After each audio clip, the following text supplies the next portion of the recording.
मेरे दोस्त, आखिरकार फरवरी महीना में ही आप लोग का परीक्षा क्यों होता है? मेरे दोस्त, फरवरी महीना में ठंड जो है एकदम चरम सीमा पर रहता है। आपको एकदम जैकेट वैकेट लगा करके परीक्षा हॉल में जाना होता है। फरवरी माह में आप लोग का परीक्षा इसीलिए लिया जाता है क्योंकि प्रकृति के साथ साथ आपका परीक्षा जो है बिहार बोर्ड भी लेता है। वहाँ प्रकृति तो आपका परीक्षा लेता ही है कि आप उस कंडीशन को झेल करके उस कंडीशन में इस कराटेदार ठंड के मौसम में आप अपने पढ़ाई को जारी रख पाते हैं कि नहीं, कि बिस्तर पर बैठे बैठे आप पढ़ने के बहाने से बैठते हैं और वहीं पर सो जाते हैं। तो मेरे दोस्त, इस समय में आपको एकदम अपने आप पर भरोसा रखना है, आलस पर नहीं दिखाना है, पूरे जोश और जुनून के साथ पढ़ाई करना है। मेरे दोस्त, अगर अभी आपका रिजल्ट डगमगा गया नीचे की ओर तो समझिए आप कभी भी जिस मोटिवेशन के साथ आप आगे की पढ़ाई करने वाले थे उस मोटिवेशन के साथ आप नहीं कर पाएंगे। यह मैं अपने अनुभव के आधार पर बता रहा हूँ। मेरे दोस्त, जब आपका रिजल्ट जो है क्लास 10th में ही डगमगा जाएगा तो आपके अंदर में जो जोश और जुनून रहना चाहिए वो जोश और जुनून नहीं दिखेगा। अगर आप अभी रिजल्ट अच्छा प्रदर्शित करते हैं तो आपको जो है अपने आप पर भरोसा रहेगा कि हम आगे कुछ कर सकते हैं।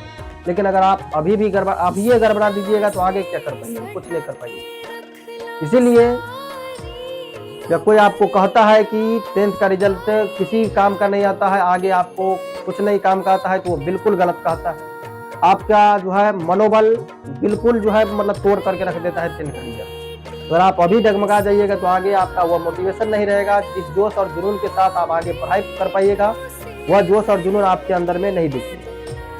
मेरे दोस्त, इस ठंड से आपको लड़ना है और जो 1 से 1.5 महीना का समय आपके पास बचा हुआ है, इससे समय को जो है एकदम यूजफुल बनाना है। आपको पूरे परिश्रम के साथ जो है 1 से 1.5 महीना आपको पढ़ाई करना है। टॉपिक को बांट करके पढ़ाई करना है। पहले आपको क्या करना है, सभी सब्जेक्ट का ऑब्जेक्टिव को जो है कंप्लीट कर लेना है। उसके बाद आपको लघुत्तरीय कंप्लीट कर लेना है। उसके बाद दीर्घोत्तरीय कंप्लीट कर लेना है।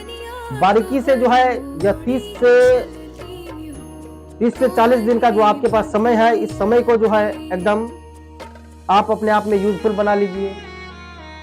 रूटीन बना लीजिए कि इतना समय में हमको यह विषय पढ़ना है, इतना समय में यह विषय पढ़ना है। क्योंकि सब्जेक्ट जो है आपका 5 है और 6 सब्जेक्ट है वैसे, लेकिन बिहार बोर्ड में इंग्लिश का मार्क्स जो है नहीं जोड़ा जाता है। लेकिन आपको इंग्लिश पर भी ध्यान देना है क्योंकि इंग्लिश के बिना आप कुछ भी नहीं कर पाइएगा।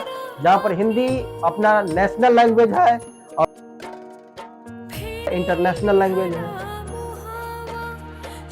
इंग्लिश जो है सभी देशों में बोले जाते हैं, देश विदेश कहीं पर भी चले जाइए। अगर आपको अंग्रेजी नहीं आता है तो समझ लीजिए आप वहाँ पर भौंक बता जैसे खड़ा रहिएगा। इसीलिए अंग्रेजी आपको आना ही चाहिए। और आगे जो आप कॉम्पिटिटिव एग्जाम का तैयारी कीजिएगा तो वहाँ पर आपको 60% नंबर तो किसी भी हालत में रहना ही चाहिए। अंग्रेजी में 45% तो हर परीक्षा में लगभग मांगिए लेता है। इसीलिए किसी भी हालत में अंग्रेजी पर भी ध्यान दीजिए। और 1 से 1.5 महीना का जो समय आपके पास है, इस समय को जो है आप यूज कीजिए और पूरे तन मन धन के साथ पढ़ाई कीजिए। मेरे दोस्त, यही समय है अपने आप को साबित करने का कि हम भी कुछ कर सकते हैं। अगर आप अभी रिजल्ट आपका गड़बड़ा जाएगा तो आप अगल बगल का जो लोग सब है वो आपको ताने मारने लगेगा।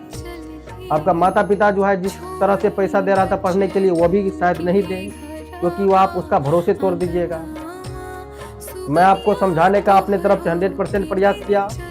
अगर आप मेरे बातों से मोटिवेट हुए तो मेरे चैनल को सब्सक्राइब जरूर कीजिएगा, लाइक कीजिएगा। और अगर आप किसी अदर प्लेटफॉर्म के माध्यम से देख रहे हैं तो हमें फॉलो जरूर कीजिएगा। मिलते हैं एक और इंटरेस्टिंग टॉपिक के साथ। जय हिंद, जय भारत।